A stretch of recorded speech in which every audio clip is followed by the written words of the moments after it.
Got me a project 1992 Dodge Ram 250 with the Cummins turbocharged intercooled diesel engine. This one has the 4-speed automatic, 2-speed transfer case, new process 205.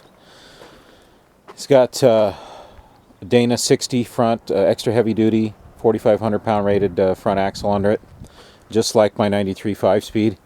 And it also has the Dana 70 rear limited slip with 354 gears in it. And the previous owner saw fit to take the bed off and scrap it. I have no idea why you would do that. The whole thing, sheet metal wise, is really scrap, but I don't know how it benefited from scrapping the bed, but it's gone. Apparently it was full of Bondo like the rest of the truck, so probably no loss there. I would have just left it on until I found another body. And this is about the most roached out truck I've ever purchased or seen.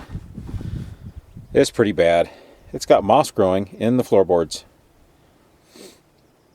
Amazingly though, no real rust of any significance underneath. But I'm not keeping this cab anyway, so I really don't care. It is a club cab. So it's got some room behind the back seats.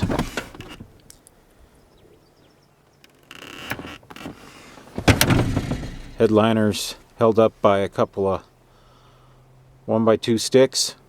That's just awesome. That's some white trash and hard time right there.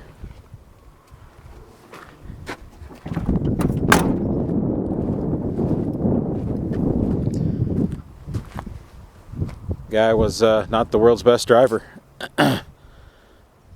Story has it that this truck was rolled at least once, put back together, maybe rolled again, not sure about that. Definitely crashed into a tree at least once, if not twice, before it was finally parked and non-opt with 197,000 miles on it.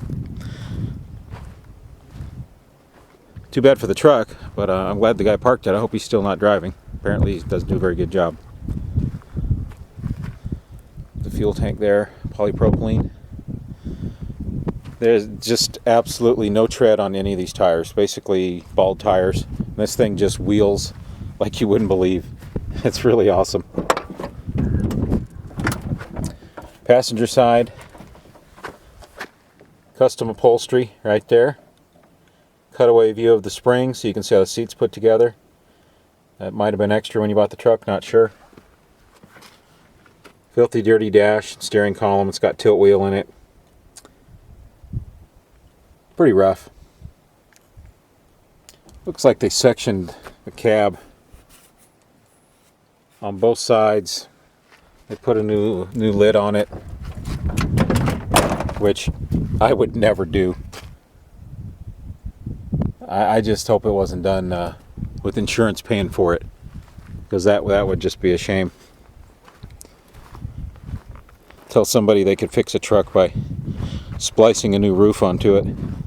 Not just the roof, but the upper part of the cab. Look at all the Bondo in this thing. I mean, it's just everywhere. Door gaps are horrible. Right in here you can see where they'd made some poor attempt at splicing. Right in here. This is just a bare weld. They didn't even try and cover that up with Bondo. Just welded it. Hell with it. Let's go wheeling. Power windows kind of work. The door locks work on the passenger side, not on the driver's side. Not too concerned about all these things. It's the heart of the beast I was after.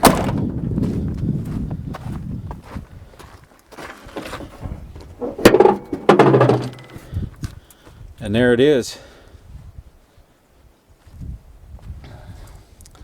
Worth every penny I paid for it for just what's sitting right there. Rest of it's gravy. And there's certainly nothing wrong with the drivetrain. I mean, the weakest link is the automatic transmission, which works fine. I mean, it shifts through the gears, no slipping, shifts nice and smooth and solid. So the rest of it, though, the transfer case, the axles, and certainly the engine are all you would need to make an awesome wheeling vehicle, which is what I intend to do. My intention is to find a straight sheet metal Dodge club cab with a blown motor or bad tranny or both. It's just something that has good sheet metal on it and pretty much all the interiors there, and I'm just going to swap it over onto this chassis, this four-wheel drive chassis, so I don't even have to get a four-wheel drive truck. I just need the sheet metal off a two-wheel drive, a D250, actually a D150, 250, 350, W-150, 250, 350, any of those will work for me, as long as it's a club cab. Engine's real clean, no leaks, starts right up, got lots of power.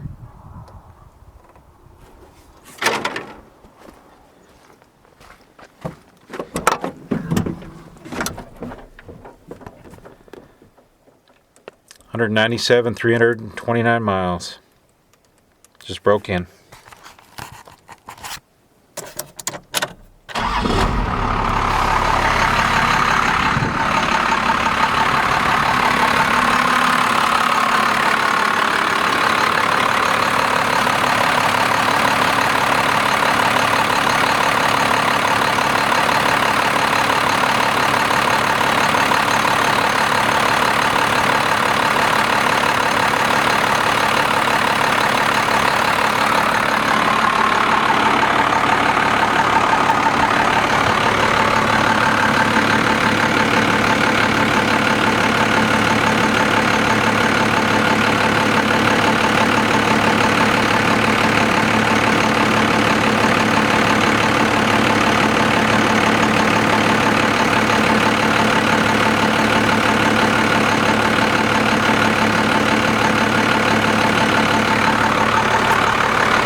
So there it is.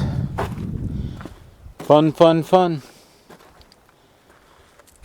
Just looking for a donor cab and bed. If I can't find the bed, I might flatbed this truck. I saw a few in a junkyard down in Fresno that were in really good shape. Not sure what the length was on them. And that's the plan. And if I can't find one, this engine might come out and be transplanted into something else, like a Ford, something like that. There's a lot more work involved with that.